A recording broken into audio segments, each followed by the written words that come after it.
Merry Christmas, faithful. Merry Christmas, everybody. Merry Christmas. All right. I'll have to make sure my audio is all good. Make sure it's all set up. 'Cause I know last time I messed it up. So, all right, we're good. Okay. Like I was saying, Merry Christmas to all. Merry Christmas to all. And yes, we are live on X. All right. So all major platforms. We have all major platforms going. All right. Yeah. Merry Christmas to all the faithful and all Niner fans, and especially the whole NFL, all NFL fans all around the world. All right. We're gonna get into this. I know we didn't do a um, post game for the Colts game, but I'm going to do that right after we get back from our intro and get it going. That way we get everything going. Okay. And I'm trying to have a few guys in here. We're going to talk for a little bit and get things going. And we're going to pop in. All right. Popping and rocking. All right. So that's a fact. Like I said, we're live on major platforms, and we will be back in about 30 seconds.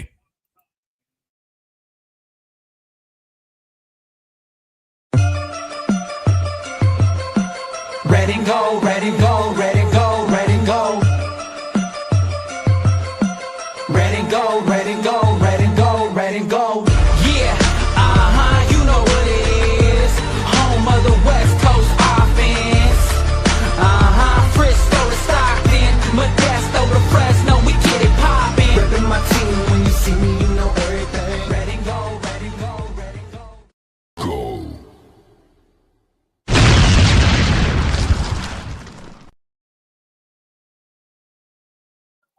What's going on, people? Welcome back. Welcome all back. All right. All right. Now, to get things going, I know it's day after Christmas. Merry Christmas to everybody. Like I said earlier, Merry Christmas to all. All right. We're probably gonna have a couple guys on here, and that's it. We're gonna have the full gang because I know the whole gang's mostly all busy with their families and friends. Just wanted to get this thing going. Talk about the Niners, talk about the upcoming game against the Bears, and get everything going. All right. So if that's the facts, I'm just gonna go rambling like I usually do, and take care of the post game real quick. That way, you guys, I'm sure you guys were aware now for over a week, almost a week into being late. Of course, you guys don't know everything. So, real quick, 48-27 was the final. Actually, at least I do have one. I know I do have one. I think I put it in here too. I think I did, or did I? I guess I didn't, or did I? Yes, I did. It's in there. Okay, here it is. Here's the graphic for it. 48-27. That was the final. All right, for Monday Night Football. All right. So I just want to get that out there. All right. Now, if my guys are watching right now, I just want to take care of this, guys, real quick. I knew you guys were going to ask me about the reason why I told you guys in the beginning that I'm going to start this up real quick and get it done over with. That way I can bring you guys in. Okay. I know we need to do a post game, so that's the reason why I'm doing this real quick. All right, for post game for coach game. So I'm doing this real quick. That way it's all done. I just want to make sure I'm all good to go. I'm on the other side. So on the other side of the window. Okay. So basically the total was 48-27. And if you guys want to talk about this more after I get done, you're more than welcome to. And no problem with that. We mostly have all night really for me. I'm free until whenever. 48-27 is the final. We're now 11-4. All right. I forget. I think we are either. Oh God, I forget that. I forget what the road schedule or road record was. I forget off my head. In my head, I can't remember what it is. But whatever road record is, that's what we end up with. Because now we're not going to be on the road because we have 5 games. So basically, every game from now on till the Super Bowl is a playoff game, no matter what. Because we have to treat every game now, these next 2 games as playoff games, no matter what. All right. So 49ers are 11-4. The Colts, they lost. They're 8-7 now. All right. Drew Brees, he had one hell of a game. He did. You see here, and I know the 49ers, they were favored by 4 before the game, so I'm going to cover that real quick. Boss score says this: Brock Purdy from top to bottom. Brock Purdy, 25 or 34, 295 yards, 8.7 per yard, yardage. I'm sorry, average yard. Sorry, 5 touchdowns, 5 touchdowns. Ooh, 5 touchdowns. 1 interception. Of course, the pick happened off of reflection off of JJ. Or was it JJ? No, I'm sorry, KB. I remember that it was reflected off KB. Never mind. Because KB and him were back and forth in the locker room saying, "Oh, my bad. No, it's my bad." So no, man, they're both going at each other, about it. It's all good, But I tell you, I'll get to the other guy. I know you guys are thinking of.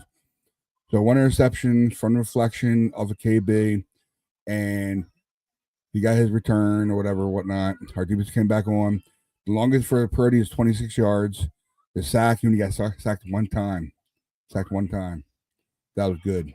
Harvard's line is eating right now. They're doing good. The average for him for as the pocket is 126.8. That's good. Really good. Phil Rivers, 23 of 35. Like everybody calls him Grandpa Rivers. 23 for 35, 277 yards, 7.9 per yard or per average. All right. 2 touchdowns. They're towards most of the beginning, really, when you throw the 2 touchdowns when it became 4. When it was 7-0, then we came back, tied it up 7-7. Then we got that strip fumble from the kickoff. It became 14-7 us. Then they came back with tied it up 14-14 again. So Phil Rivers got the interception. We were all waiting for it. D Winners jumped the route. He saw it coming, and I'm gonna get this out real quick before I continue on that. 33 was Phil Rivers' long, 33 yards, 2 sacks. His average was 97.0. Leonard came in after Rivers went out. They took him out after they knew he got beat. He came in. He was 0 for 1 for completions. Had nothing else and he had 39.6 for his average. So I know he was in there just to end the game. So, Dean Winters, before I continue on, Dean Winters jumped the route. I watched the presser from him, and he said he knew pretty much. He put it this way. Robert Saleh said it best. So I watched this presser too. He said he's seen it. He's noticing things are getting better for him. Dean Winters, he's noticing things better. It's like noticing what's going on coverages and everything. He's noticing coverages now. So basically, when I think it was a tight end. I'm not too sure what the guy's name was. Sorry, I knew you guys would probably know what the name was. When he looked back, Dean Winters looked at it. He's seen it. That's why he jumped the route. He's seen him look back at him. And when he jumped the route, he just in time. The ball came in, picked it off, and just ran all the way down. 74-yard touchdown return for an interception. So, congratulations, Dean Winters. We appreciate that, bro. You did a very good job. Very good job. Now, down to our rushing real quick. Rushing, CMC, 21 carries, 117 yards. And yes, he got his 1,000. He got his 1,000. Yes. For the first time in NFL history, there's a running back that has back-to-back seasons with 1,000 yards. Congratulations, CMC, bro. You deserve it. 5.6 per average, 0 touchdowns, but his longest one was 24. That was the longest one of this season. That's what they said. So his longest one was 24, and that's what happened this season. Let me see here. Brock Purdy had 1 course. He was 2 carries, 11 yards. That's when he ran for that first down, trying to go through the pocket and go for the first down. He missed it. He was about 4th and 1. And if I remember correctly, how they got it was they did the push. They did Brock Purdy's push, and they got the first down. I remember that. So 5.5 for yardage for both them carries. As long as one was 9. So you figure it out. The push was 2 yards.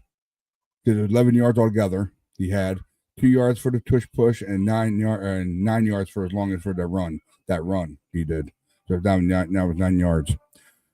BRJ, Brian Robinson Jr., who you guys all know. Of course, 5 carries, 20 yards for him. He only came in when CMC needed rest for one play. He does that every game.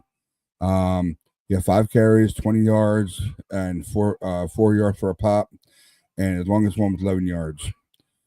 And of course, Mac Jones came in at the end. Of course, when I took Brock Purdy out because we knew we had the game. Probably came in after the interception at the pick 6 because there was some time left over. So they brought Mac Jones in. He had 3 carries, -3 yards, and -1 for his yard average. And of course, the long was 0-1. So, but Jonathan Taylor. They saved a run over us, and he only got 46 yards. 16 carries for 46 yards, 2.9 per average, and 1 touchdown. And as long as one was 7 yards. Congratulations to our defense. Our defense line ate up John Taylor. Receiving, CMC, 6 receptions, 29 yards, 33.6 per average. 2 touchdowns by CMC, and as long as one was 10 yards. George Kittle, I'll get to him a little bit. George Kittle, 7 receptions, 115 per yard. All of his yards he got before he got hurt. All right, and it was a mid ankle sprain. It wasn't a major ankle sprain. So because he had the pressure at the because anytime you guys notice. Anytime that you notice that a player goes down and get injured, they never do pressures at the end of the game. They never do pressures at all. They say we have to press because they don't want to know nothing. They don't want them to know nothing because of the fact they didn't have no scope or nothing to check them out or nothing yet. MRI. They don't usually do that to the Monday or Tuesday after, whenever the game is going to be on Sunday night or Monday Night Football. They usually have on Monday or Tuesday morning or whatever, what time. They set it up then they figure out what's going on with him. But obviously he was healthy enough because he was actually walking around, and he had the pressure. So you take it as what it is. So George Kittle, he's at the podium. He said he feels fine. So we'll see what happens. 7 receptions, 115, like I said, 115 for your yards he got, 14.4. I'm sorry, yeah, the wrong one. 16.4 per yard. That's what it was. 1 touchdown and 26 as long as one. It's 26. I think that was that one he ran out to the left side. That's what that was. Okay. I remember. It was either that one or the one he went over the middle with. That was a good catch in the middle. Real quick, JJ, 5 receptions, 71 yards, 14.2 per yard. Damn, did pretty good for 5 receptions. 1 touchdown and 21 yards is longest. D-Rob, baby, D-Rob. DeMarcus Robinson. 2 receptions. The first touchdown was for him. 23-yarder. That was that one throw from a line of scrimmage when Purdy hit him for the touchdown. We look up the left safety, and we Rob just ran around him, ran in the back, and threw him wide open in stride. So, 11.5 on yards per yard, 1 touchdown. That was that touchdown, and 22 was the longest one. So that was that one, the first one. KB, 3 receptions, 27 yards. He got his half mil. He's happy about that. You see here 9.0 for per yard, and his longest one is 14 yards. And I think that's it. Yeah, Sky Moore did a good job. He got 1 reception, 23 yards. I don't think don't see his returns unless they're talking about per yard. Well, he did pretty good though. He did real good. Let me see here. Yeah, Jane Chongus came in. Jake Chongus. Here, try to say his name right. 1 reception, 7 yards. He only came in one time for one time. Really, they really didn't concentrate on him probably that much when Kittle went out. They were concentrating on CMC and JJ. You know, all them guys. Down to the Colts. Alec Pierce. I'm sorry. Alec Pierce. 4 receptions, 86 yards. 21 per 5 per yard. 2 touchdowns. He was a major threat through the whole game for us. John Taylor, and he had 33 yards. So we kept John Taylor in a good check. He did. Alec Pierce though, he had a little day. He did 2 touchdowns. 33 was the longest one. So that was mostly it for that. And the one who got sacks for us was 2 for everybody called him Tig, so Jared Brown. So Tig got 2. Luter got 2, or I'm sorry, Luter got. I'm not reading the wrong one. I'm sorry. There's a 1 sack. 1 sack. I'm looking at the wrong number. My bad, guys. 1 sack. 2 sacks. 2 sacks. 2 sacks. Yeah, 2 sacks. Alfred Collins and West. Yeah, I know about the West one. So yeah, so 2 sacks. All right. And of course the pick 6 by. And did they have it on here? Yes, they do. Yep, the winners. 1 touchdown. Yep. All right, he got it on there. 74 yards was his return. 74 yards. Go D winners. So yeah, our defense were good. There weren't that much numbers on their defense. So all right. So that wraps up the numbers and everything for the Colts game. All right. You see, I got to cut the comments real quick. I know I got some comments. Yeah, I know. I wanted to take care of this, Matt Man. All right, take care of this real quick, and I'll bring you guys in for the Bears one now. I got done the post game for that one. Okay, I'll bring you guys in real quick. Fairy, this is the cute barbecue chicken podcast for. Okay, Tom Bomb. I got you. I got you guys. I'm gonna send you the links real quick, and we guys come on in. All right. I'm gonna start taking care of the Bears stuff. Okay. Here we go. I gotta find your thing. Bring you guys in.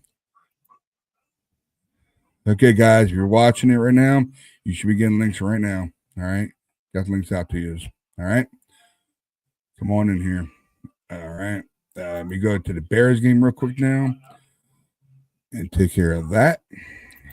And if I can figure out where the game is now, there we go. I got you. All right, ladies and gentlemen, all the faithful.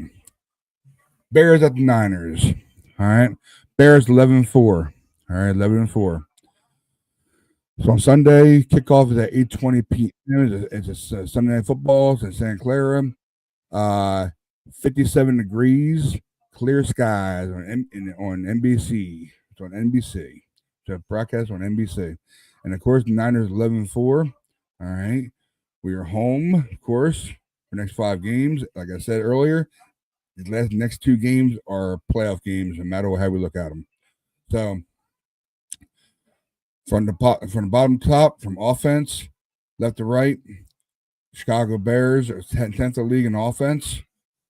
49ers are 8th in the league in offense. Defense, Chicago is 12th, and defense for us, we're 22nd. It makes no sense. I guess it does. I mean, we look like we're a lot better than 22nd. But overall, 13th for them and 6th for us. And we are favored by 3 points. 3-point favorites. All right. Let me see where am I covering here. Let me see here. Gotta go to the that won't matter if I do that one. I'll just do the other one. Okay. Let me go here. Injury report. Real quick. Injury report. For the 49ers, of course. Taylor Bethune FP. There's no decision for Wednesday. He did nothing Wednesday. So FP means full practice. So he full practice yesterday and today. All right. His game status is nothing right now. I guess he's going to be either a Saturday or a Sunday game show or not. Renard Green, LP all 3 days. LP, living practice. He's out, by the way. They have him listed as out, just so you guys know that. All right. There's only 2 guys that are out, actually, put it that way, if I want to get rid of that. Out is Green and out is Work. So just so you guys know that. Did not practice. Wednesday is special. What we always do not practice or mostly CMC and Trent Williams. We already know about that. So Matos did not practice on Wednesday, but he did live in practice yesterday and today. Did not practice all 3. It says all 3 here. Did not practice George Kittle, but he is questionable. That's what it says here. So I'm just saying. Sam O, he's FP, full practice all 3 days. He's no decision yet. Ricky P, LP, all 3 days. He's questionable, so he might be playing no matter what. And that's it. Yeah, and full practice for Trent Williams both the other days. All right, Thursday and Friday. There's a lot on the Bears side. A lot of them that did not practice. A lot of LPs. Yeah, if you guys want to talk about that, you can bring that up. I don't want to go through them all because I don't want to bore you guys out of that. So if you guys want to know about it, let me know and I'll let you know. It's right in front of me. So I have the power here to know everything now. So I'm good. So we'll go back here and I gotta make sure I have everything all set up. All right. And I'll go through that later on. Oh boy, here we go. We have a full crowd coming in. Oh boy, here we go. First man, Matt Man. Come on in here. Hey, Jake, come on here. Yours truly. Hey, what up? come on, Josh. Cowboys suck. What up? What up? All right, guys. I didn't mean to take that long. I was trying to get over that. So, I'm okay. That's all done. I got this working. Thank God. Well, Ryan, I guess you covered everything. I was just trying to do my best on the post game. If you guys want to talk about the post game, right ahead. Do something, say something. I don't care. I just want to cover it up as well. But yeah, I just want to get that done. Just want to, do the post game. I know we didn't do a post game this week, but you guys want to talk about it, say something about the post game, go right ahead. Say something about the Colts game, go right ahead. Get it out of your system. That way it's out of there. And we'll move on to the Bears. We won. Yippee. Okay. I just want to put down that Brock Purdy had the highest player grade all season from any quarterback in any game. PFF. That's the best Purdy's looked in his 49er career, without question. He did have a perfect game against the Bucks, but ain't nobody play like. I mean, he just five touchdowns, and he didn't throw them all to Jerry Rice neither. No offense, Joe Montana. No offense, Joe Montana, but he didn't throw them all to Jerry Rice neither. That's all I'm saying. Okay. All right.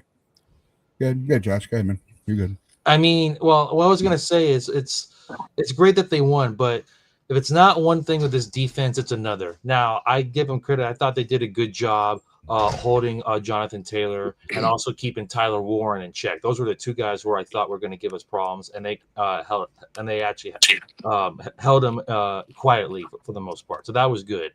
But I don't know why they decided to go soft coverage early in the game. Phillip Rivers saw that and he took advantage, and he and Alec Pierce, we had no answer for either of them. So that's a little concerning for me because I feel like the Bears have better personnel than the Colts do right now, although the Bears are missing one of their starting wide receivers this weekend. But they still got good guys in the passing game in Moore and Loveland. They obviously have a very good run game, and Caleb's a mobile quarterback. So we're going to have to play a better game on defense if we're going to come away with this one. Yeah, I agree, man. I do think it was important that we executed a game plan of making Phillip Rivers beat us because he was their weak link. I knew he was going to take advantage of us in the short passing game, which he did, getting the ball out quick. But when they loaded up the box and stopped the run, it really slimmed down their game. And I think after the first half, they really kind of narrowed things down. Excuse me. Kind of tightened things up and slowed it all down. It was a good game all around at the end of there. I mean, the defense. I mean, we do know we did get a couple of turnovers in that game on the defensive side. And could we have done better passing? Absolutely. Yeah. There is no pass rush, man. There's no That's what I pass rush. say. It's just like, there's just no pass rush, and when you're not able to get to the quarterback, there's really only so much you can do on defense. It's impossible. It's impossible to win in the postseason if we can't get pressure. We got to get pressure on the quarterback. We got to figure that out. Yeah. My man. Well, like Jake said, Brock had a great game and didn't, he spread the ball around. Our defense, we could look better, but I mean, the injuries are really a telling thing. The talent disparity from the top to the bottom. But I think our younger guys are still getting better.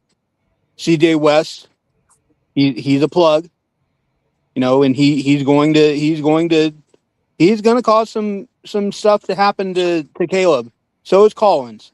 If Collins just puts his big paws up, Caleb ain't going to be able to. Collins was huge on Monday, man. He was great on Monday.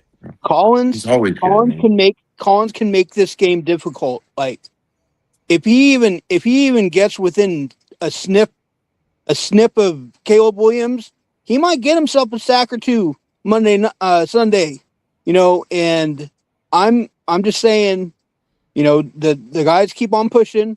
We get something. If Bryce can do something, I mean, I know he hasn't done much lately. Like he was really good in the beginning, and thank goodness for Clellan Farrell, who's been balling since we re-signed him. Let's let those guys, get in a rhythm, and they need to make something happen. D Winners, man, that pick six.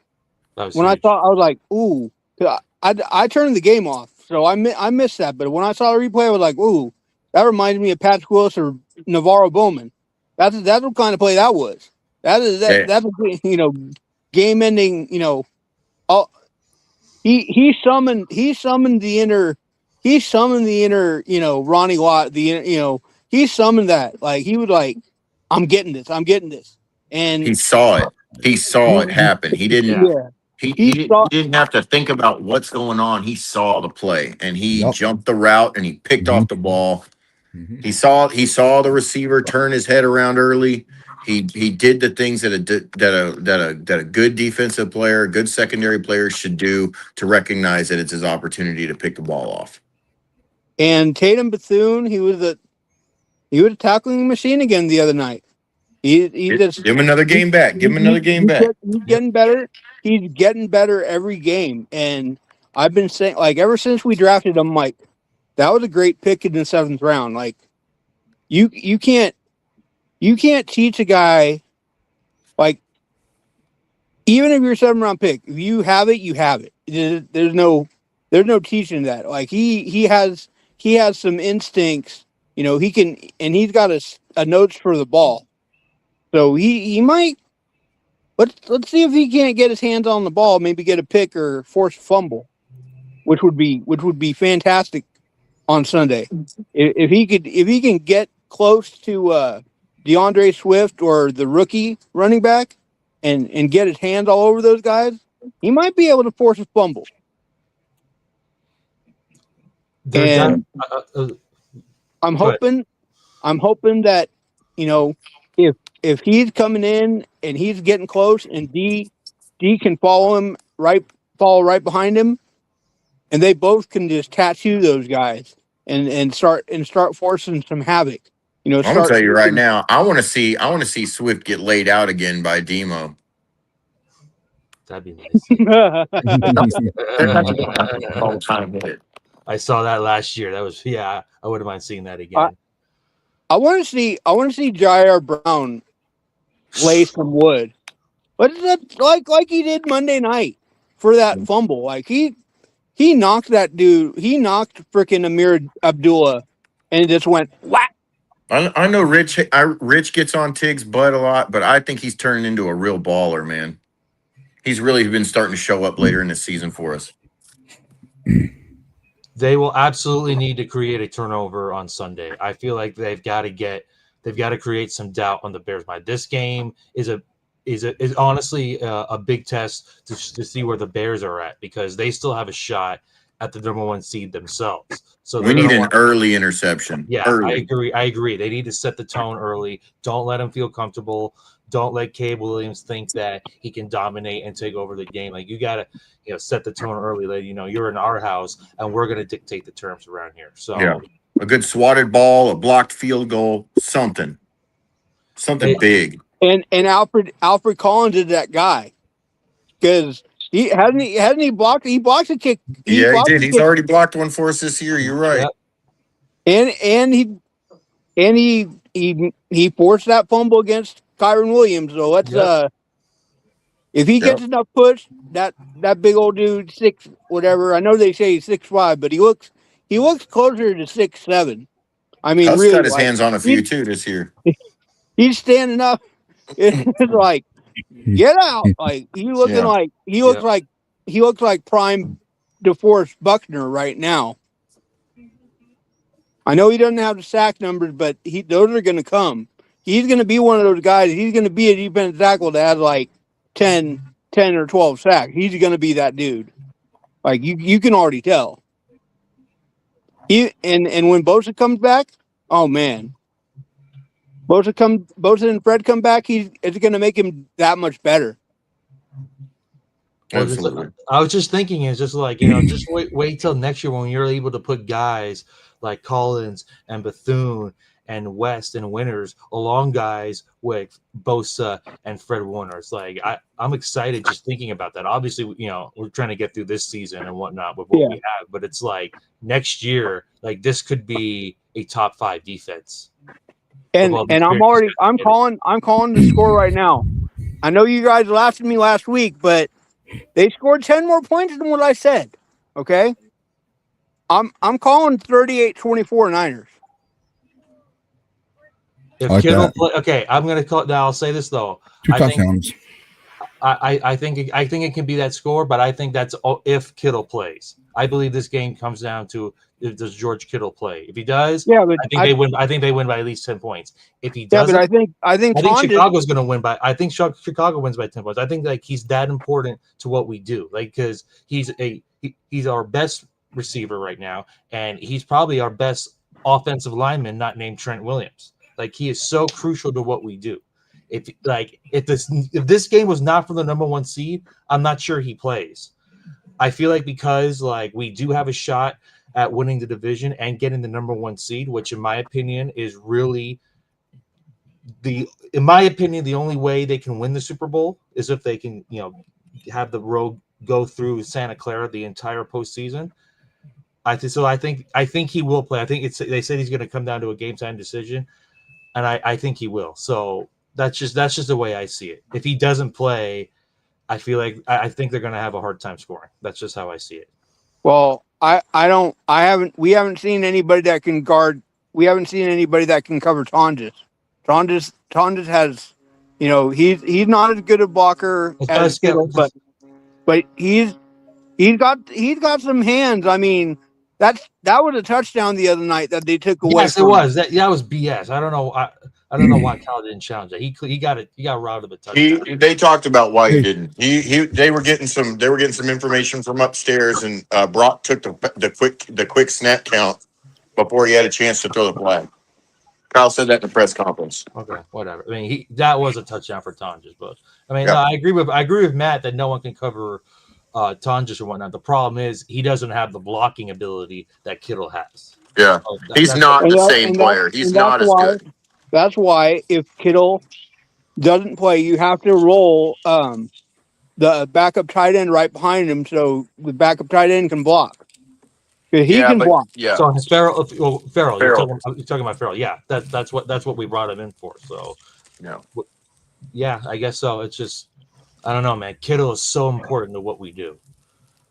Yeah. And again, And Farrell also had a touchdown this year. So that's not his game though. Yes, he does. Like yes, he has a couple touchdowns, but it's like if you're expecting him to catch touchdown passes, like you're going to be disappointed. That's just not his game. he seemed to me like he's not as good as a receiver, but he's kind of like Greg Clark in that way because he's such a good blocker. Well, we may need that Sunday. So if both play, I would have the passing go to Tonjes and just let Farrell take care of the blocking. Guys, the Bears have a pretty good defense. Yeah. Pretty good defense. And if we don't have the physicality, I mean, Juice is going to have to step up.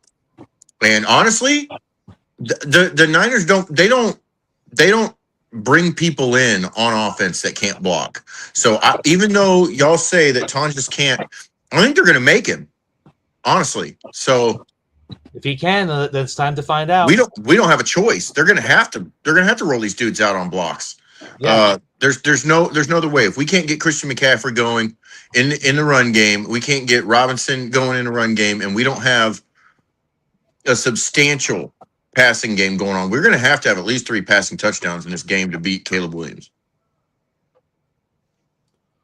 What I'm curious to see in this game is what does Ben Johnson do? Does Ben Johnson, kind of take? Does he fall for what Caleb did at the end of the Packers game when he just threw like some really good dimes at the end, or does he stick with the running attack? Because now let's not forget, before the Bears got that onside kick, they weren't really doing a lot against a Packers defense that didn't have Micah Parsons. So I'm curious to see what Ben Johnson's plan is, because I mean, obviously the running game has been Chicago's identity, but last Saturday was Caleb Williams' best game, and those were some of the best throws he's made as a pro. So I'm kind of curious to see where they go with that. Yeah, against Green Bay, it's a lot easier to game plan somebody you see twice. That's definitely fair. I will say this. I'll say this. When it comes to winning a game this week, it's all going to come down to our run game. We're going to have to control the clock and keep those guys off the field. Yeah. Period. No punts. We got to keep the punting streak going. Gotta win on our terms. And our defense has to slow their running game down enough where they are forced to throw the ball more than they want to, and then Demo and Jair and all those guys have to rally around the ball, get a pick, force a fumble, create momentum for our offense. Because even if CMC hasn't gotten going yet, a short field turnover on a short field, like let's just say they're at the 20, and they force Caleb to throw an interception, and they just catch it and go down instead of trying to run back, then CMC can be like, okay, we're right there. Let me run around a little bit. Let me go out as a wide receiver. Let me get myself going, and then we can turn this momentum into points. That's really what we need to do. So Yep. I don't know what Demo needed to do as basically being the defensive leader, since Fred and Nick aren't there, but he needs to tell those guys, be like, let's go, boys. We need to hit these fools. We need to get our hands on the ball. Alfred, you need to keep on being Shaq in the middle. CJ, get your butt in the backfield. Let's do this. Let's make Caleb scared. Let's make him run around like a crazy man, and then knock the ball out of his hands and hit them as much as we can, because that's how we're going to win this game. I'd love to see another turnover. When CMC gets going, and then of course you let Juice, throw the ball to Juice a little bit in those little flats, and then if Kittle plays and Kittle gets hot, watch out. That's the potion for us scoring 40 points. If Kittle plays and he can play 100%, which I don't think he's going to be at 100%. I think it's best if he sits. Even though we need him, I think it's best if he sits. We need him against Seattle more than we need him against Chicago right now. Well, then we need to get Bourne, and we need to get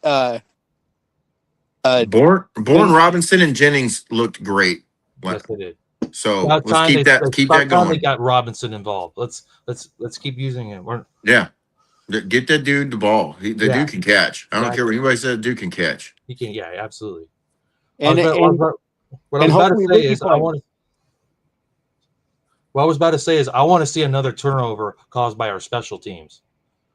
That was a big play in that Colts game. Yeah, and that's kind of what got us the upper edge early. Like I want to see that. Like our special teams unit has been really good. It's not quite as good as the Jets special teams unit has. That unit's been causing chaos. It's been noticeably good considering we've suffered on special teams for the last 3 years. The last 3 seasons we've had a terrible special teams crew. So to see it actually step up big this year is huge. I'd love to see another turnover caused by those guys, and hopefully I'd love to see Sky Moore another good punt return by Sky back Moore. for a touch.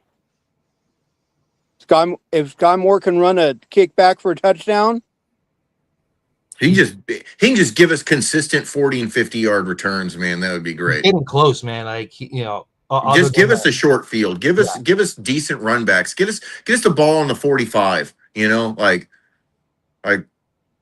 Let's make it look like their kicker can't stop kicking it out of bounds or something. Let's get good field position. I mean, I would love a run back, Matt. I would love it. We keep saying it. He hasn't had it yet, but you know what? What he's doing right now is 100% acceptable, and I will take that. I'll take what he's consistently doing for us over one run back and then bad returns. I'll give me the consistent good field position because Purdy's going to get business done. I definitely believe this game's going to come down to field position. If the Niners can shorten the field, or if the Bears are able to get good position themselves, I feel like whoever is able to control the position of the field is going to win.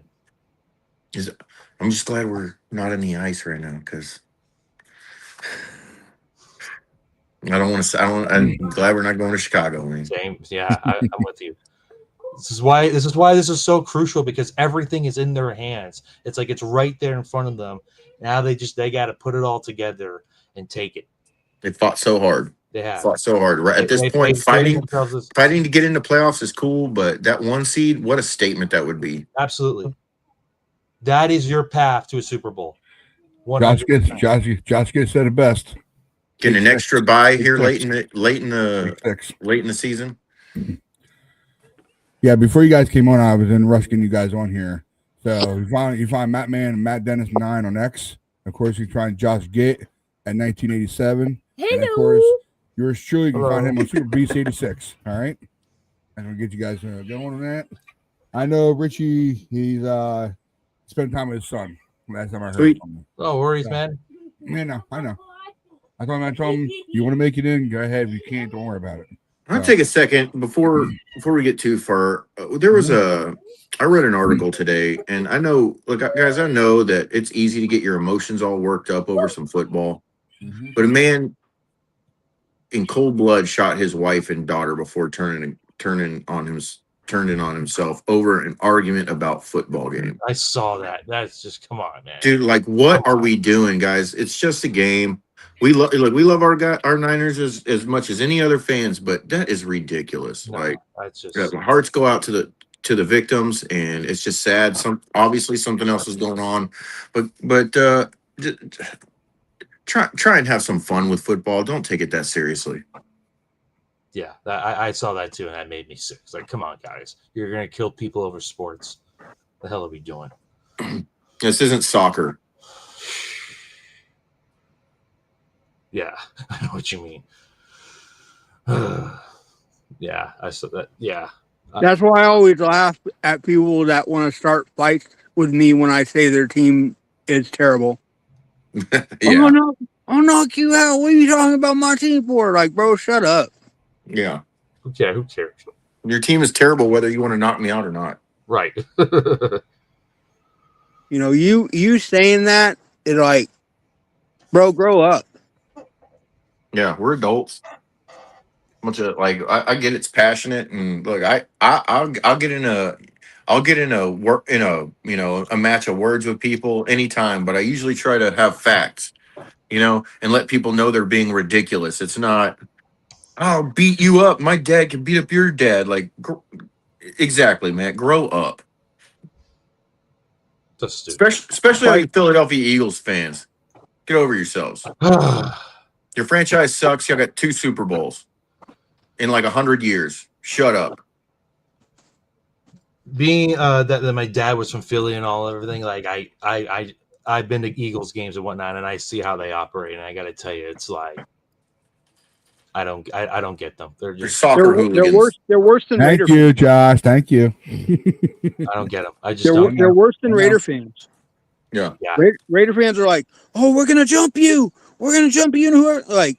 Because That's how you get stabbed in the parking lot by 90 I have a friend that's a Chiefs fan, and he went to a Raider game with one of his neighbors in Oakland, and they were talking hella smack to him, and his kid was there, and he's like, hey, bro, grow up.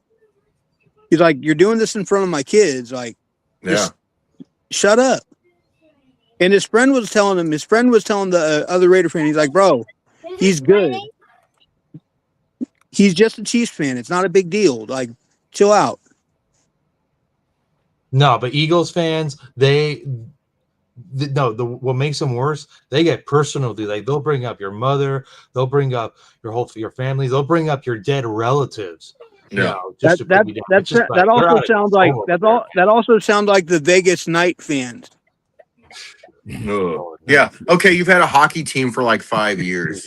Shut up. You got lucky in one. You know why, right? You know it's because they're a bunch of Raiders fans. That's why. Golden Knights, man. Yeah, that's definitely a fan base that I like to avoid interaction.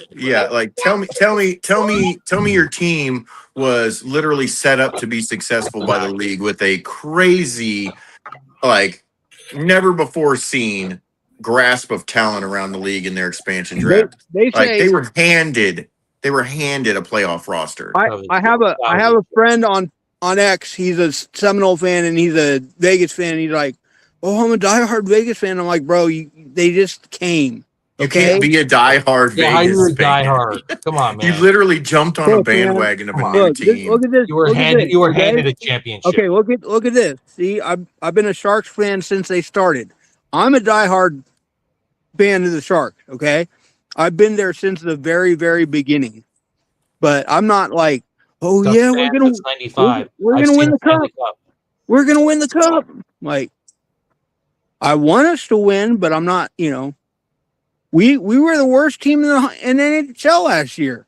So really surprising too. They're good. Bentinelli's good, man. He is really good. Who did you say? Or excuse me, no, I'm thinking of the other guy. Celebrini. Sorry, yeah. There's a previous draft, Bentinelli. There's like a lot of good hockey players out there right now. But no, Celebrini is awesome. Celebrini, William Eklund, Will Smith, some of the guys we drafted this year, Sam Dickinson, Mario Ferraro. I think I'm going to see them on Monday in Anaheim. So the goalie we got from Colorado when we traded what's his name to Colorado, Askarov. He might be the next great NHL goalie. I think I'm going to see them Monday in Anaheim. I'll give you a report back next week to see how I think they look. So like I'm a big hockey guy myself. So I have been a Stars fan since they moved to Dallas. I was young enough. That was right when I got into hockey. So you've seen a Stanley Cup then? Oh yeah, one. I've seen a couple of really bad Stanley Cup Should have had losses one last too. year. I thought you guys were going to win last year. I thought last year was your year. You know, Hey, our wanted- offense keeps dying out in the playoffs. I'm glad this new coach we got, man. He's really turning things around. Our new general manager is. Oh, I saw something.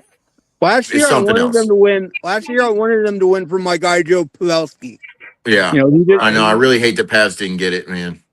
I'm waiting for my wife to say something about the Dallas Stars. Some comments. I'm waiting for that. He was a great Shark for like 13 years. Like he's a late pick. You know, one of the smallest but one of the toughest guys in the NHL ever. He would knock you out even if you were way bigger than him. Like picture him fighting somebody like Pasternak on the Bruins. Or oh, dude, I saw him lay out Rantanen Marchand against the Avs in the playoffs.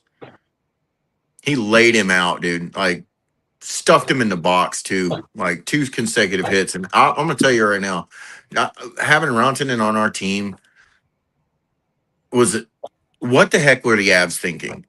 I know that they're trying to make a change, but like McKinnon without Rantanen is like.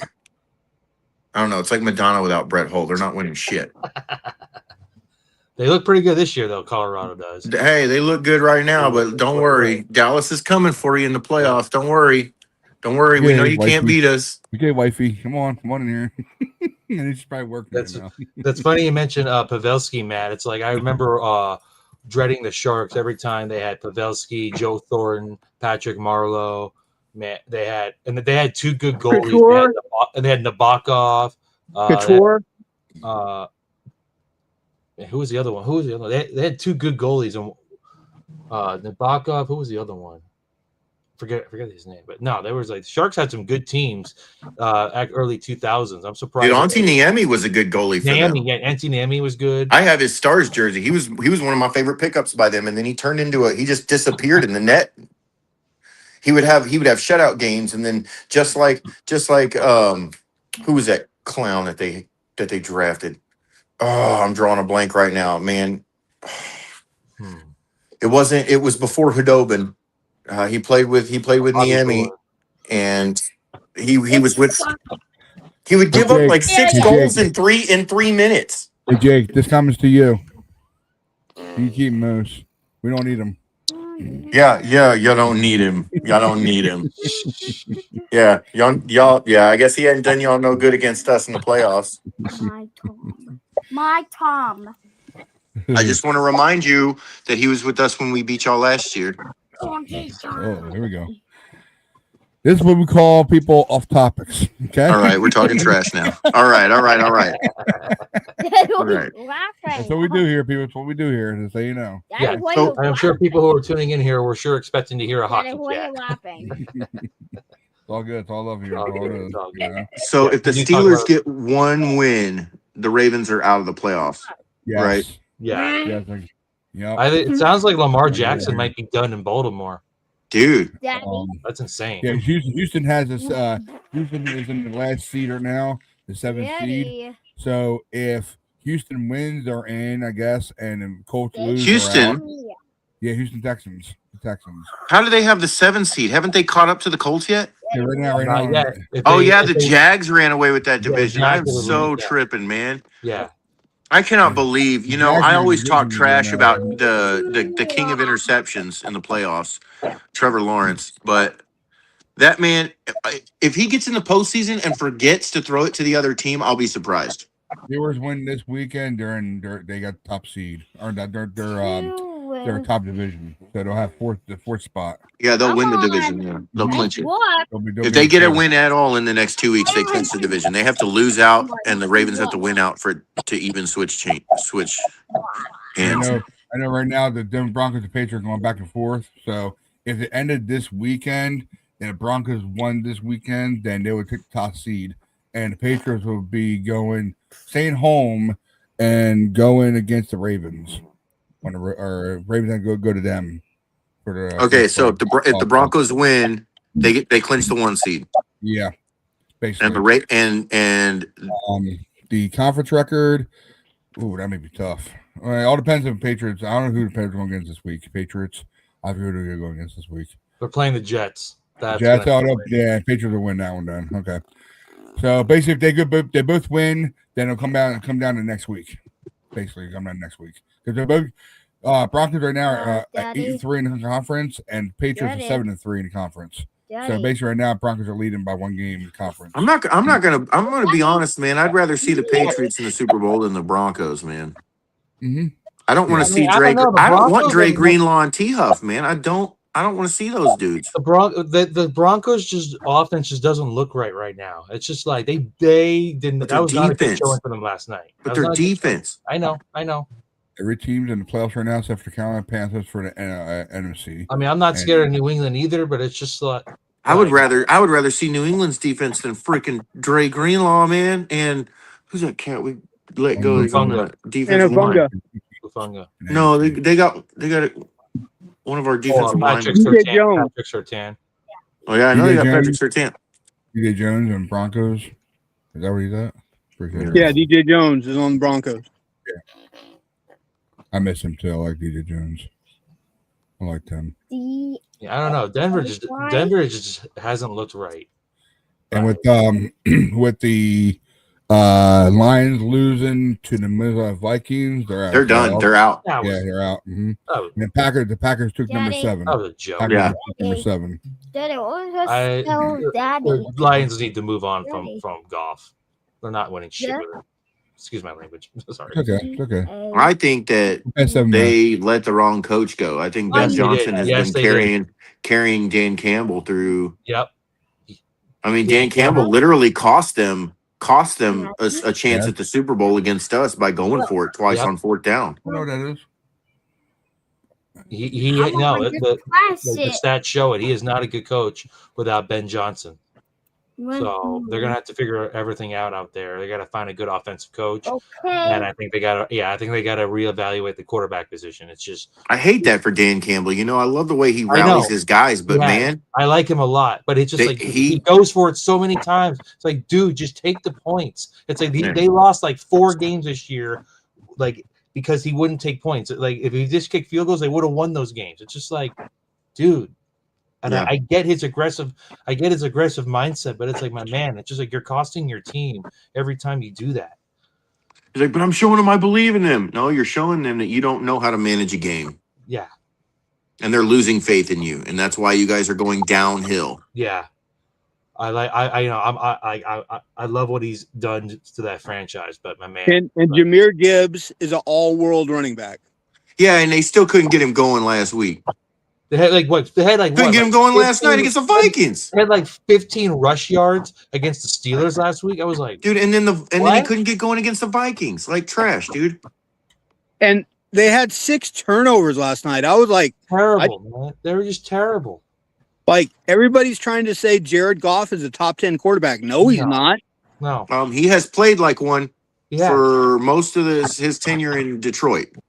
I'm not going to take away his success, but he's been good. But when the pressure gets big, he melts. We've seen that so many times. Going back to couldn't even score a touchdown in the Super Bowl. Yeah, couldn't get it in the end zone. They scored 3 points. Honestly, it's just like Belichick laid out the blueprint on how to beat Jared Goff. Like put lots of pressure on him, and he'll make a mistake. Yeah. Poor guy. Yeah, that's just I got friends and family in Detroit, and they're just Sam Bradford 2.0, man. But it's just like your coach has got to learn to stop going for it every single time and take the points. Yep.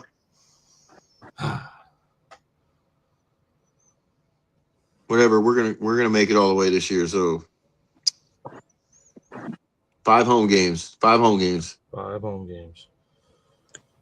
Yes, it is 5 home games. So basically, like we have treat these next 2 games as playoff games. You got that graphic I sent you? Ouch. Ryan? The one I sent you and said keep this for the show tonight? On Messenger, right? Yeah. Yeah. Damn. Throat. See if I So can share it. I'll see if I can this share was, it. I don't know if you guys saw this, but the SF Niners posted a Brad, quote from John Lynch Brad. about Robert Saleh.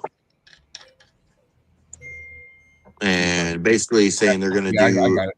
I got it. Hold on. I Put got it up, then, bro. Put it up. I'm gonna try as fast as I can, man. Calm down. Phone doesn't work that fast. My phone doesn't, at least. If you give me another phone that'll work faster than this, I'll be happy to have it. I mean, I do have an Android you can borrow.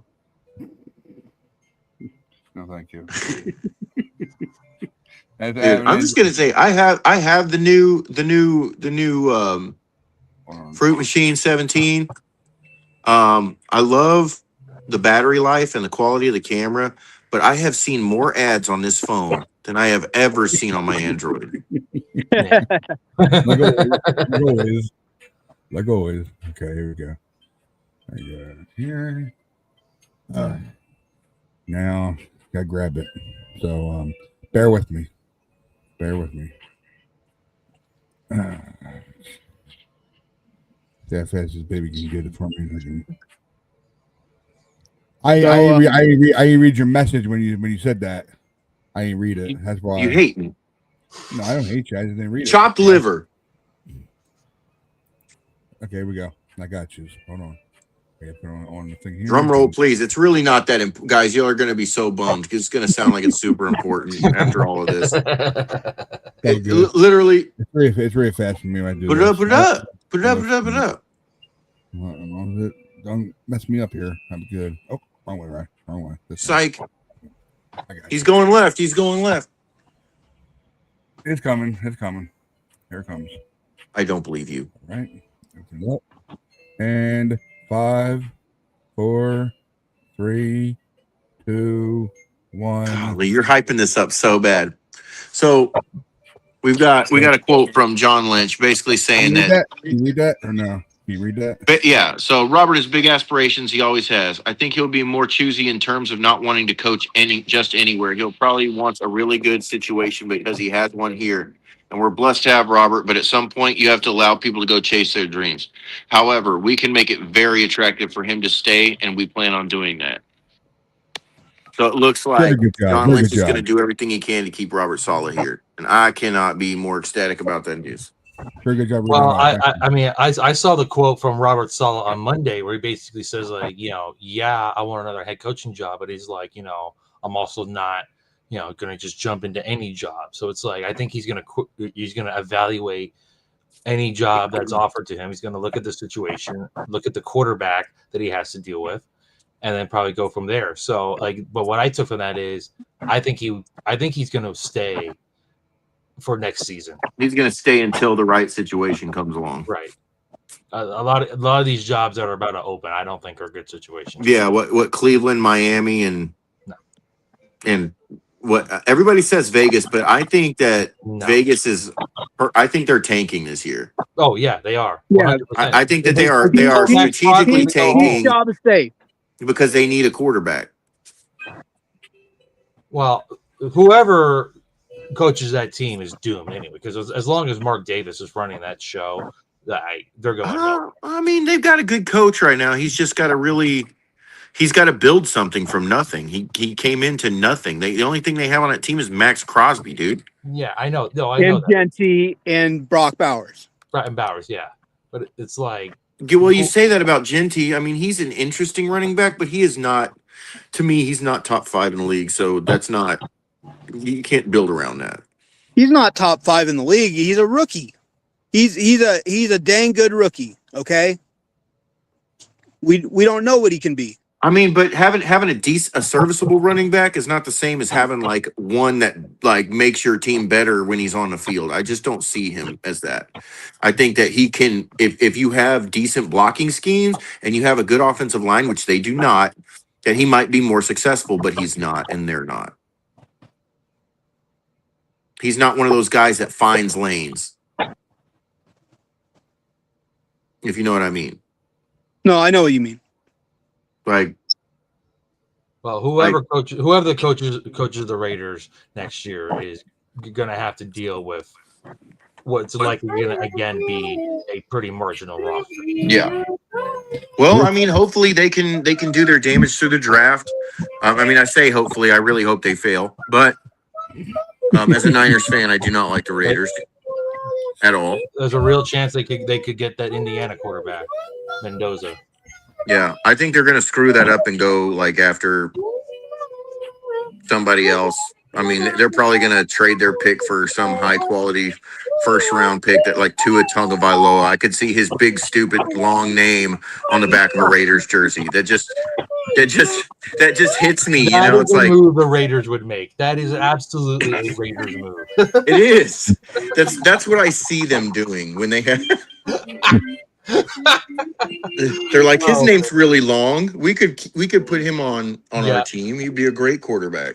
Tua to the Raiders is a Raiders move if I've ever seen one. That's what I'm saying, dude. That's what I think I nailed it. If they do, I should have bet on it. How about I know Lamar said he wants to go to Miami, but what about Lamar to the Raiders? that could actually work. That could actually work. They're gonna need some receivers, dude. Lamar needs somebody to throw to, but yeah, that could work. It could work. I think what's his name is pretty good, Trey Tucker, but they don't use him enough. I'm gonna say this with the utmost respect. Who? Trey Tucker. he's a small receiver, but he's really good catching the ball. The fact that you're having to explain this to me, it just reiterates the fact that they need receivers, man. No, I know. They also got that rookie from BYU, Jack something. But he's decent. He just hasn't gotten the ball enough. These dudes need to use every single one of their draft picks. Yeah, they do. Yeah. And I think they got a good coach in place to do it. I think that they really need to focus on bringing in young players, cleaning up their cap, and maximizing their potential with free agents at lower cost. They might need to trade Max Crosby and get whatever they can get for him. Because let that dude go. Let that dude come over here to the Bay, man. You know, we'll take him. We'll pay him this year. We're saving just enough money to bring him in by getting rid of Brandon Ayuk's trash ass. If we get Crosby, I'm gonna get his jersey. Oh yeah, I'm getting 100%. Imagine Crosby on the other side, and from Bosa, and then you got Michael coming in to be the backup for both. Wow, man. Michael and Huff. We got Huff for 2 years, don't we? I think so. Yeah. Yeah, I would love to see Crosby. Mommy. That would be the perfect depth. I think that our Collins is going to be really good next year, and I think Solid nailed it, saying he really just needs another offseason, and he's going to be that guy. Like I said, he might. I think he's the next guy to be the defensive tackle that gets like 10 or 13 sacks. He's got the DeForest Buckner body and all the athleticism that Buck has. Mac Jones to the Raiders. Okay. For like a 5th round pick. I'm good with that. We could probably get more than a 5th round pick. I'm just saying that's what he's. We got Curtis Rourke. And we do really well in the late rounds. I'll take a late round pick, man. That's where we hit. Get away from the first rounders, trade them all down. Fred and George. Yeah. Hell, 2 of our best players of all time were 3rd round picks. Joe and Frank Gore. Yeah, we could you know what we could do? We could bring Tua over here as a backup. Strictly as a backup. Hey, Tua, paying him a lot of money. That's a lot of money though for a backup. I mean, come on. That dude could run. He can stretch the field, and he'd only really be required to throw a lot of short, cross route passes and every once in a while hit somebody downfield, and he'll have a good offensive line to stand behind instead of getting beat up, if he has to play. It seems like the 49ers have been a rehab program for quarterbacks over the years under Shanahan, and I think that's something that Tua needs.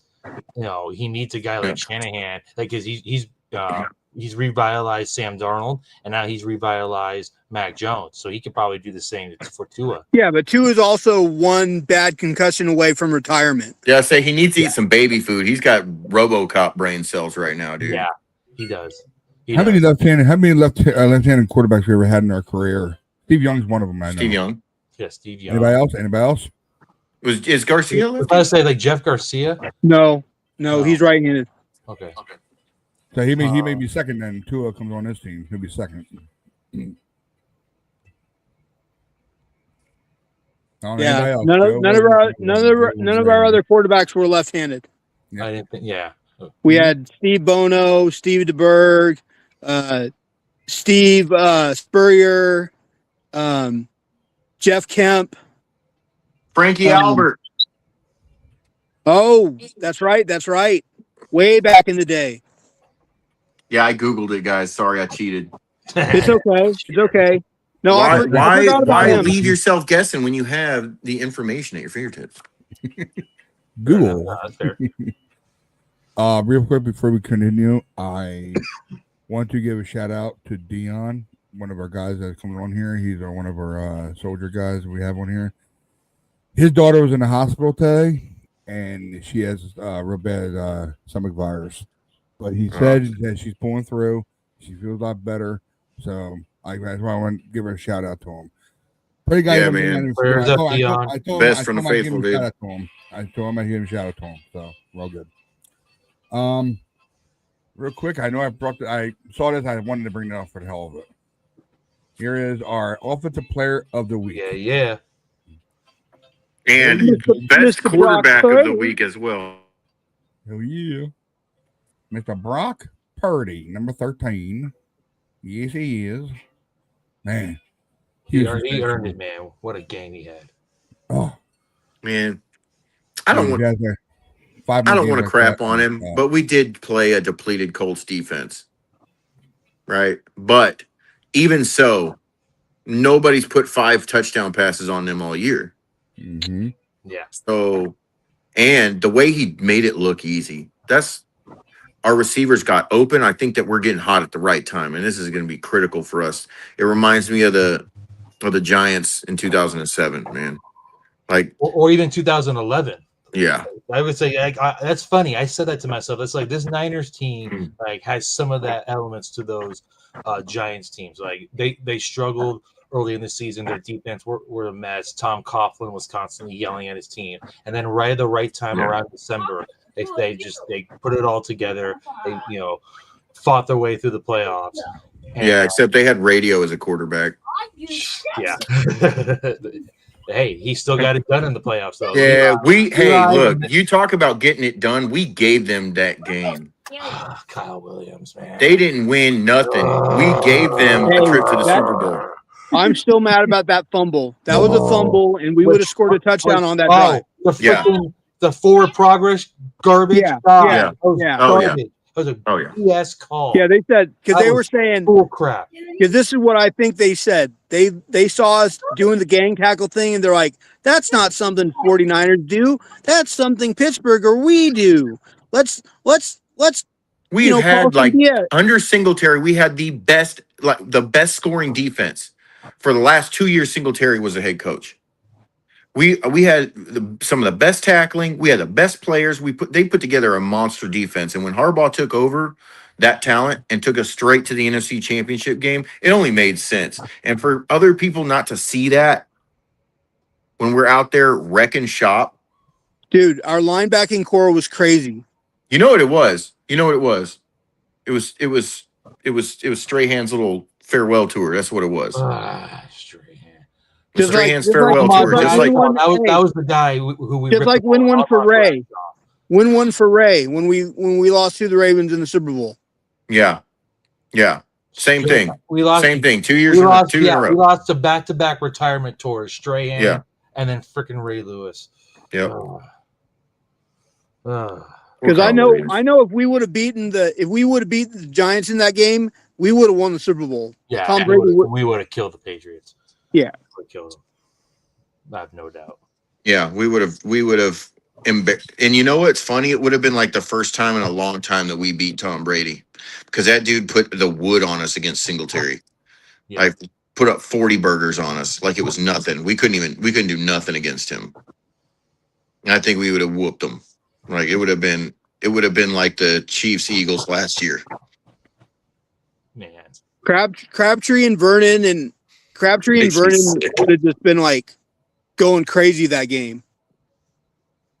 Delaney Walker would have gotten a few catches. Oh yeah. Kendall Hunter was a rookie that year. He would have had good. Man. Touchdown from Vernon Davis and from Delaney Walker, man. Yep. Heck, Maybe Kaepernick one might have from gotten in the game and ran for a touchdown. Yeah. Kaepernick wasn't on the team, was he? Yeah, he was. Yeah, he was a rookie. His rookie year. Yep.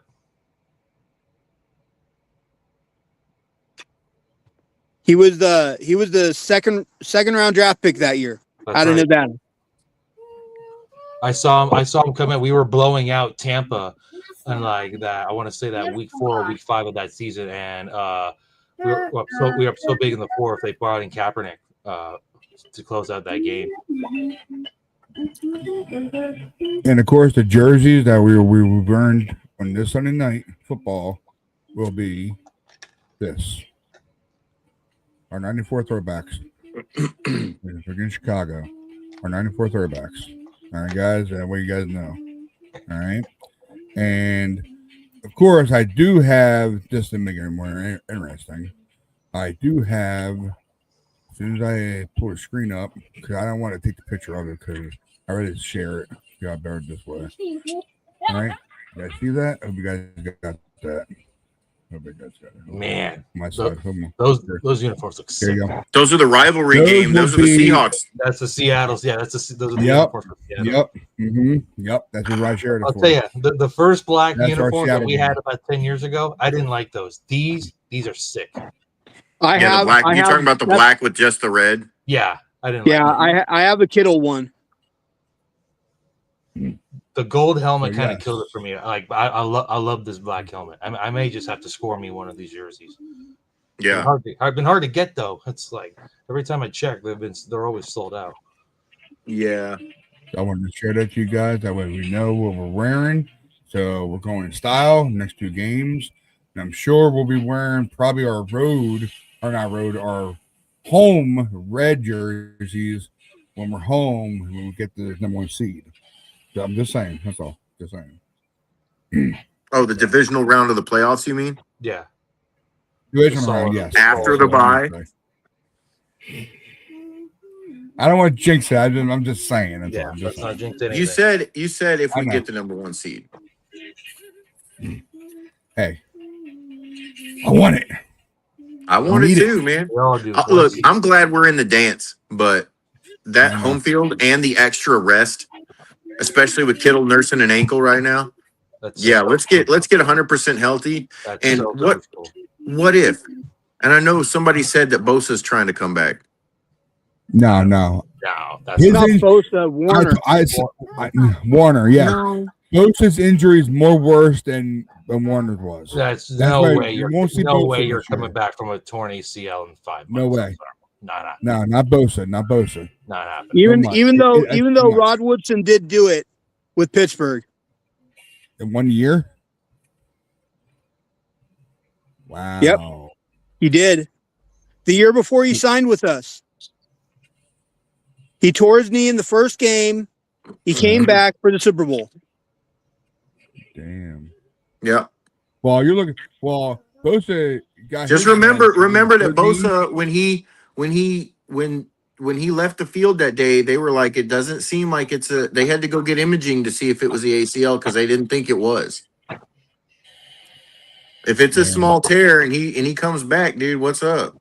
Dude, if he comes back, I'm. I seen a quote that he's trying to come back. I mean, yeah, that's true. It's great at all. It's just like, man, I don't know. I don't see it. I'm nervous I would, about that. I would, Yeah. like Warner, I could sort of see. Bosa, Yes. that would be shocking. I don't understand how you can looks turn your good. leg Yeah, sideways like Warner that. looks good walking around. He looks good walking around. But they want to make sure he's game ready. That's the reason why they're looking for. And he's living in that hyperbaric chamber. Yep. That's right. I'm sure everybody saw that already. Yep. Oh man. But I tell you, Gotta love this team spirit, man. It feels good right now. Everything. He comes in, gets your interception. Oh my God. This place gonna go. Dude, if he comes in and he just lays somebody out, that's what I want. Stuff the run one time. Give it to me. Yeah. Give it to me. Get a They sack. know what's at stake. Punch that ball out. That's what he's so good at. That's what he was doing early in the season, man. It was every game he was punching the ball out. And that crowd, the Florida Stadium is gonna be loud for the next 2 games. Dude, Wow. I am ready. I'm ready. Ain't Every a single. hit There you better see, not every be. hit. And I don't care. Every single person that happens to watch this video, if you are a Niners fan and we are at a home game and you sell any of your tickets, your card is revoked. Your Niners card is revoked. You better show up or let that seat be empty. I don't care, but you don't sell it to no away team crap. This is our If you're gonna house. sell it, don't sell it to a freaking Bears fan. Come on, man. It's like This is our house. exactly. This is our time right now. Like everybody is talking about how crazy that this whole season has been. We've pulled a bunch of rookies together to basically have control of the 1 seed right now. And if we get into these playoffs, and there's a single away team jersey, and I'm going to be severely disappointed. And the best fan base in the league, I'm going to be severely disappointed. Say it, man. Say it. Faithful, show up this weekend. Let's go. Show up. Faithful. And from what I've seen in the forecast, it's not supposed to rain on Sunday. So Now, no excuse. I covered that Show up, earlier. guys. Oh God. Oh man. I lost my train of thought where I was going. Oh my God. I can't believe I did that. Sorry, I can't believe I knocked it off the screen. But I had it on there. Let's see, 1 second. Let you guys know real quick. I said it earlier in the show when I first started it up. I just gotta find it. There you go, right here. I got it. It is Santa Clara, 57 degrees. A few clouds. It's at nighttime, so there you nighttime, go, Faithful. It's going to be actually going to be a clear weather. So go out there and be loud. No excuse. Let's go. Show up. Let's go. And it's gonna be Caleb big. Williams should not be able to hear when he's on the field. Right. It's gonna be loud. In fact, throw batteries at him.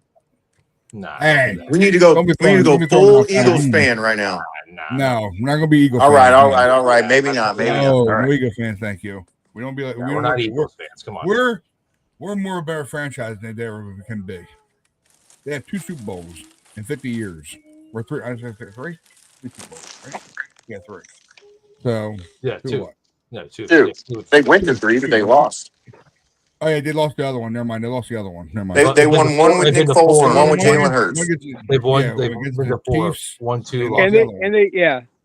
Uh-huh. Yeah, their very first Super Bowl was won by Nick Foles. That's how trash they are. They lost to the Raiders, they lost to the Patriots, and they lost to the Chiefs. And they lost to us right after they celebrated beating us with no quarterback. 42-19, baby. I love that score. 42-19. Demo. That's again, Demo. Demo and Demo. DeAndre Swift, please. Walking out that Get- stadium, I probably felt beautiful. Beautiful. Walking out that And I stadium. know y'all heard Trent say he ain't going nowhere, Oh yeah. Oh The yeah. train going nowhere. Train going but nowhere. it gives me so much. It's like y'all see me pacing in here. I feel like things are happening.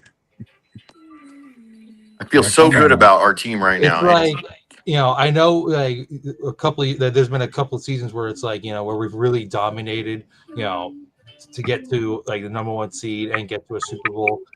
This year, it kind of just feels like all the stars are aligning for us. It's like, it's different, but it's like I kind of like it. It's like, we're having to fight through adversity just to get to this point, and I think it's making us a stronger team at the right my time. wife watching her now. I know she is.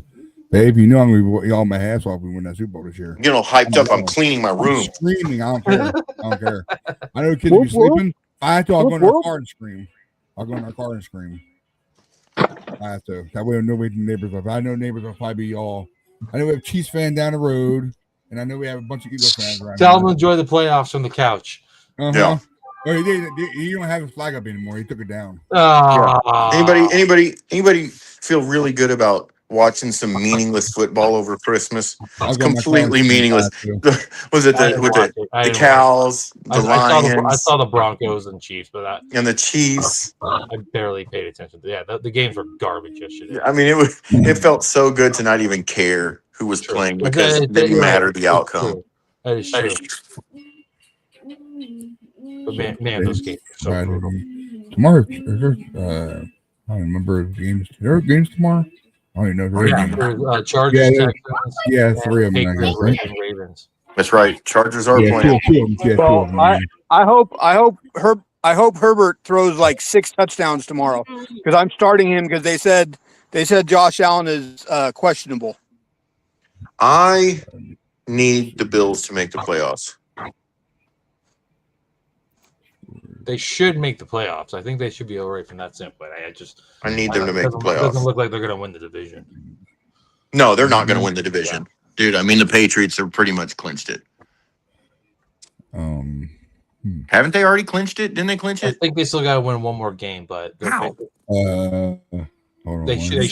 should clinch it. Yeah, they're going to beat the Nets, and that should do it.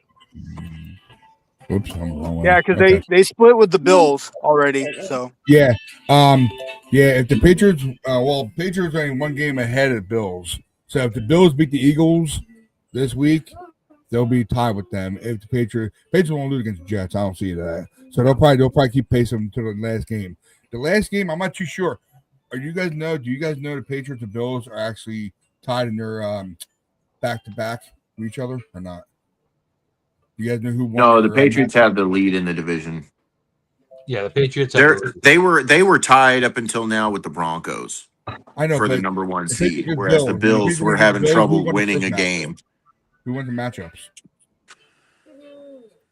What? I know the Patriots are hosting the Dolphins in the last game. I don't know who Buffalo's. Yeah, the Patriots beat the first one. They beat the Bills in the first one. The Bills are hosting the Jets, so that should be. I thought the Bills came back and beat them.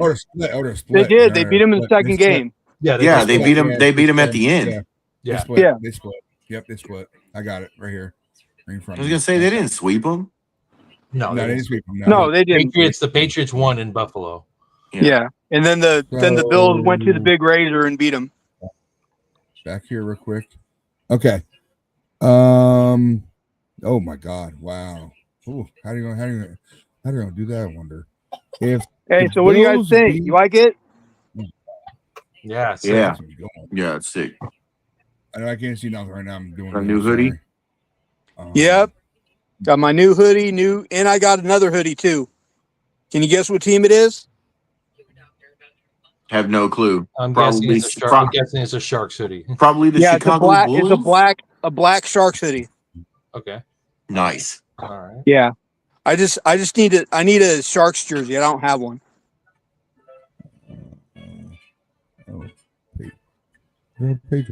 I'm undecided because I still kind of want to get my favorite player that just retired. My current favorite player is also the best player on the team, Mr. Macklin Celebrini, who is breaking records. He's on Gretzky, Lemieux. He's on a pace like that right now. So he's third. He's third in scoring in the NHL right now. I'm gonna see him Monday. I'm looking forward to seeing you. I hope tomorrow he has at least a hat trick and a couple assists. I got a couple of good memories at the Shark Tank. A respectable team in my division, but that's a division opponent for me, dog. I know, and you guys have had the best of us, for a while. Yeah. Just like Colorado. I don't know what it is when we just can't beat Colorado. Yeah, and they can't beat us, so it's all good. We got them back for you, dog. But what we really need to do is we need to start kicking LA and Anaheim's butts. We need to start beating on them. You can kick LA's butts, but I think Anaheim's gonna get. Anaheim's pretty good this year. Hey, we played them. I think they only beat us by 1 goal in both games. Well, the first game was like a 7-6 game. It was like all types of scoring. Or we might have won that second game. I think he did win that. I think yeah, because I know we beat the Ducks beat him in the tank. It was like a 7-6. Yeah. NHL. All right. I love doing that. That's fun. I'm gonna have to jump off of here. I want to give my game prediction. Yeah, go ahead, man. So I want to say it's going to be a high scoring game. I don't think it's going to be a low scoring game. I think we're going to get the defenses are going to get gassed a little bit, and we're going to pull it out 35-32. Yeah, that's a high score game. All right, I like it. Good goal. Yep. Dinero Pinero for the win from a tie in overtime. I like that. Okay. In overtime? Yep. Man. Okay. I'm sticking 38-24. I'm going 31-27. All 50 plus. Let's go. Me about 2 touchdowns. I always do. I don't care. I mean, I can't predict us to win every game. I did have a couple of losses that I predicted that ended up coming true. I think the one surprise I had this year was the Jags. I did not think we were going to lose to the Jags. That's the one game that I predicted that we would win that we did not. No, I think I did predict that a loss too. I didn't predict the circumstances that would happen. Like I didn't think we would give up a special teams touchdown or whatnot. It's like for their defense to just work us. Well, their defense has been good. Like, yeah, you can't. If you've been watching the Jags, like that defense has been getting the quarterbacks. So it's been a lot more than Trevor Lawrence resurrecting his career. They've got a really good defensive unit down in Duval. Yeah. So, yeah, that was one game. But I knew they would lose to Tampa, just the way Tampa looked in the beginning. I thought the Rams would. Yeah, I thought the Rams would get us at home. At the time, I knew we would split. The Texans seemed like a surprise because in the beginning their offense wasn't doing anything, but now you watch their defense and everything. Like, oh, okay, that makes sense. That's the one thing is Purdy earlier in the year, and even Mac Jones was kind of struggling against really good defenses to score. Yeah, as they should. It's a good defense, but you want your quarterback to pick them apart, well, especially without Kittle. Like without Kittle out there, our offense definitely had a hard time scoring. Well, hey, Tonjes is rookie. I mean, he still had to get comfortable in the offense. Well, we already know that Purdy's not afraid to throw the ball to him because we did it week 1, right, for the win. It was a bad throw, absolutely, but Tonjes made an incredible catch. So, and he's made a couple of them now, including the one that was stolen from him. So if they just get him in the game, what he should have 6 touchdowns. Yeah. They're going to get him one. I think he's game planned for another one, another toe tapper. Purdy can do right by him and get him a touchdown. Yeah, dude, I'd love Juice to get another touchdown. He only has one. Catch. You know what that catch reminded me of? The Steelers in the Super Bowl against the Cardinals. You remember that back in the day? Yep. Yeah. Santonio Holmes in the corner. Yep. Santonio Holmes. It was a little more dramatic than that because he's actually dragging his feet across as opposed to just standing on the outside. Right. But it brought up these championship caliber plays, and it just made me feel like, that's when they got 6. I want 6. I want it now. Let's go get it. Yeah. I guess Matt and Josh are not up for we schedule or no? We can schedule. I know Jake's got to go, so yeah, I gotta go. Yeah, I think I gotta go. Yeah, I gotta go too. Cool. All right, guys. All right, guys. Go Niners. Go Niners. All right, go Niners. Niners, baby. All right, Sunday, baby. Yeah. Peace. Yep.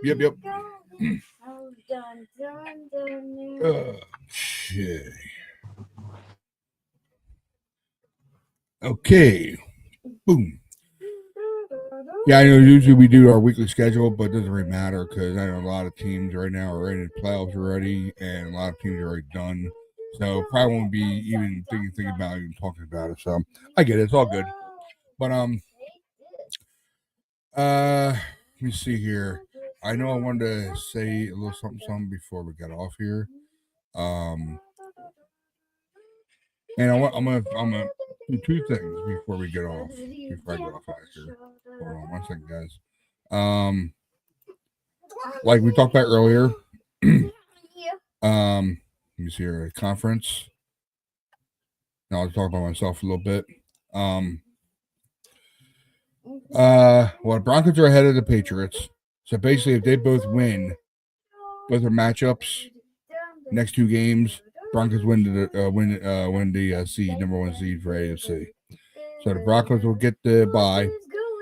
The Patriots will be going if it happens that way. I'm just saying if. Okay, Patriots will be at home against the Texans, but Texans didn't lock it up yet.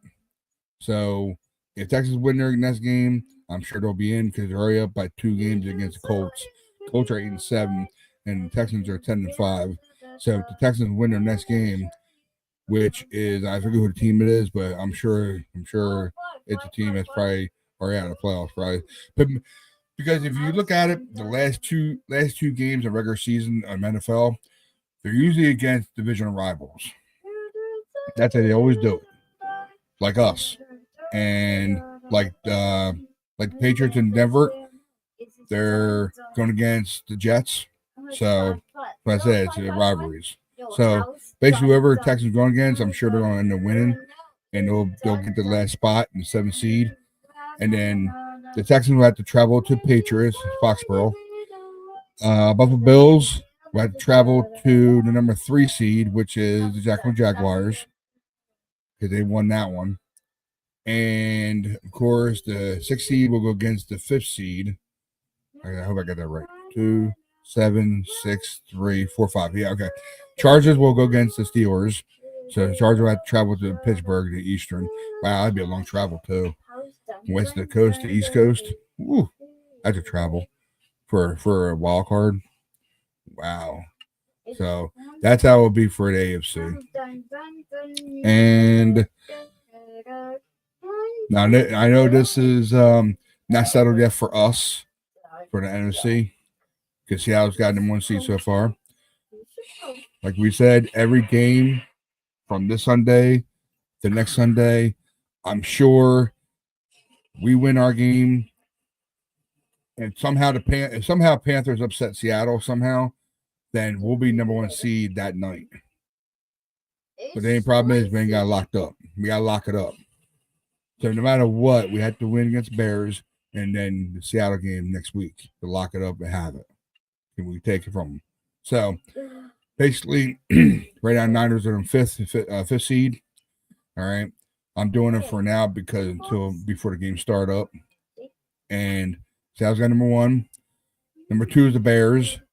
And number 7 is the Green Packers since Detroit Lions got beat by the Vikings. Lions are out. And Packers took it. And now they're in 7th seed. So Packers will have to travel to the Bears, Chicago, which is not far away because they're both in the same division. They're both in the same division. So Packers have to travel to Chicago for the Bears. And then number 6 will have to travel to the LA Rams, or number 6, they'll have to travel to the Philadelphia Eagles. Wow. From LA to Philadelphia. Woo. And that'd be a tough one for me because I can't say any Eagles. I'm sorry, guys. I'm Eagle country. So that'd be a real tough one for me. But number 6 will have to travel to Eagles. And then, of course, I'm just saying, the 49ers have to travel to Carolina and face them again. So, Carolina. So we have to come from west to east coast. So, all right. Hopefully, it won't end up being that way. Hopefully, we'll have a number seed. Every game from the next 2 games are going to be NFL playoff games, no matter how you look at it. So I just want to get that done and over with. Explain the best I could. And now I'm going to play the last video of the night, which is Kyle's presser, and actually get released. Hold on. You don't even say on here. Oh yeah, 2 hours ago. So basically, it's the last conference that pressure conference that Kyle had before we go against the Bears. So I'm gonna share the screen and have you guys look at it and watch it. Here we go. Got you guys. Hold on. Boom and boom. And this is the presser from Kyle Shanahan. Enjoy it, guys. Here we go. Make sure it's all good. All right, we're good. Here we go, guys. Stop. How this Bears team has 21 interceptions. When you watch the film, I mean, what stands out? I mean, they have guys with really good hands, real good ball skills. They've got a scheme that plays a lot of zone, so they're seeing the quarterback. Anytime that they're off, they make you pay. They don't drop many, not just their secondary, but their linebackers also, and also got a good blitz package that puts quarterbacks in some uncomfortable situations. What do you know about Ben Johnson as a coach? What about his scheme is similar to yours, and what about his scheme is different? I mean, I think it depends on game to game and stuff, but just philosophy-wise, I think it seems very similar. Ben does, to me, as good of a job as anyone of staying balanced, really makes people play the run, which generates most of their explosives on play action and bootlegs, which is the philosophy of our offense also. People, have preference on different drop back plays and stuff like that, but also a lot of similarities too. So I think it's very similar schemes.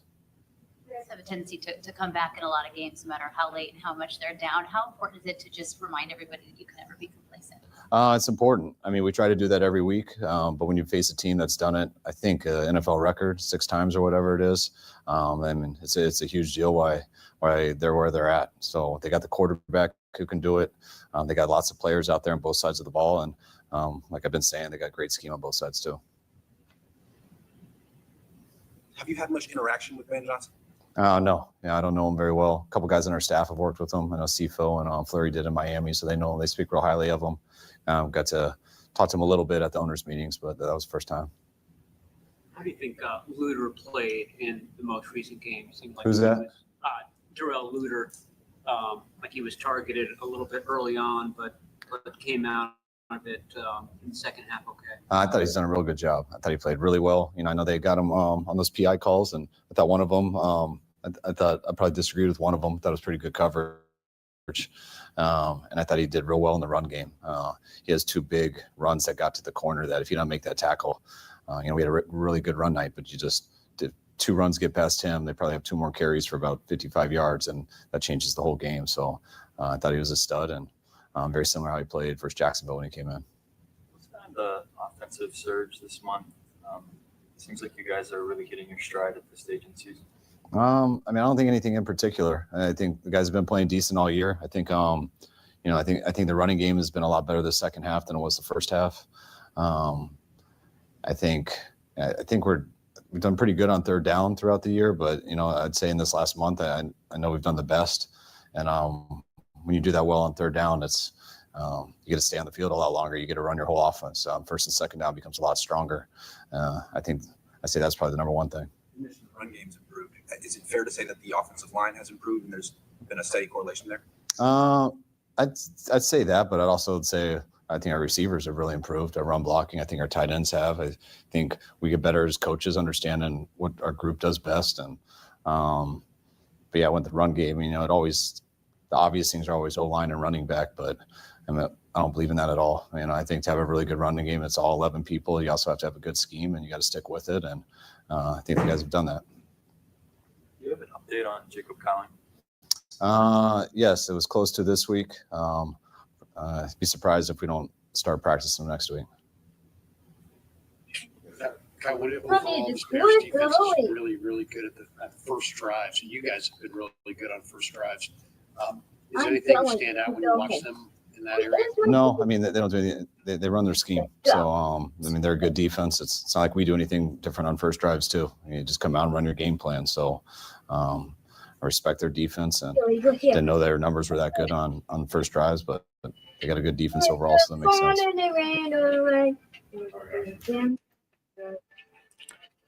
And that was it. So, yeah. Like I said, George Kittle and Ricky Pearsall, Ricky P. They're both questionable. So I guess we'll find out by Sunday whatever happens with George Kittle. And Ricky Pearsall looks good and healthy now, so ready for him to come in and do his stuff like he always does.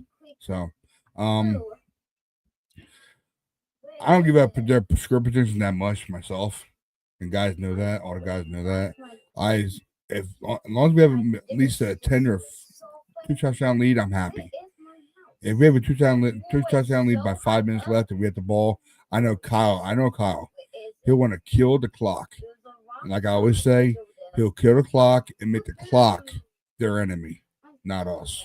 Because that's the whole idea. And that's the reason why we always see CMC trying to run the ball a couple of times during plays, and then he asks for a one, he always puts his fingers up for one play, give himself a rest. That way BRJ, Brian Robinson Jr. to come in and make it do a run, get a couple yards or whatnot. And it all depends where we're at on the field. If we're on the opponent's side of the field, I'm sure Kyle's going to probably want to put more points on the field or up on the scoreboard to get 3. Get Eddie up there and go for a field goal so we get more points on there. If we get a 17-point lead, hey, I'm with it right there, So, like my score prediction is always 2 touchdowns, and I never get numbers out. I never have put numbers out before, so, but that's basically what it is. So, but I want to thank all the guys coming in here. All right, of course, it's been past, present, future. That's sponsored by the course of Ready Go 24/7, R&G247. So I did want to give a shout out to all the guys. Of course, C-Man, Craig Bahamas, aka GMRGD. All right, he's our GM and GD. Mattman, you can find Matt Dennis 9 on X. All right, that's where you find him at. Matt Dennis 9. All right, and of course, Jake. Find Jake. Jake. Hold on, guys. 1 second, guys.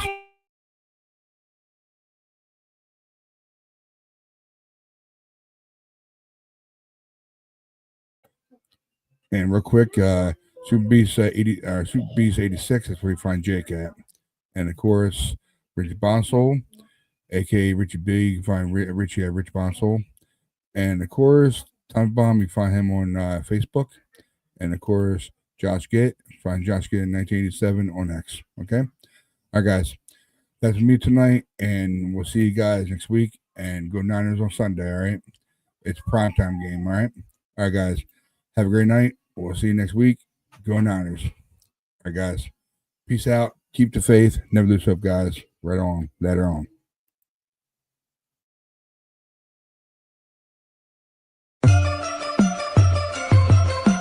Ready, go, ready, go,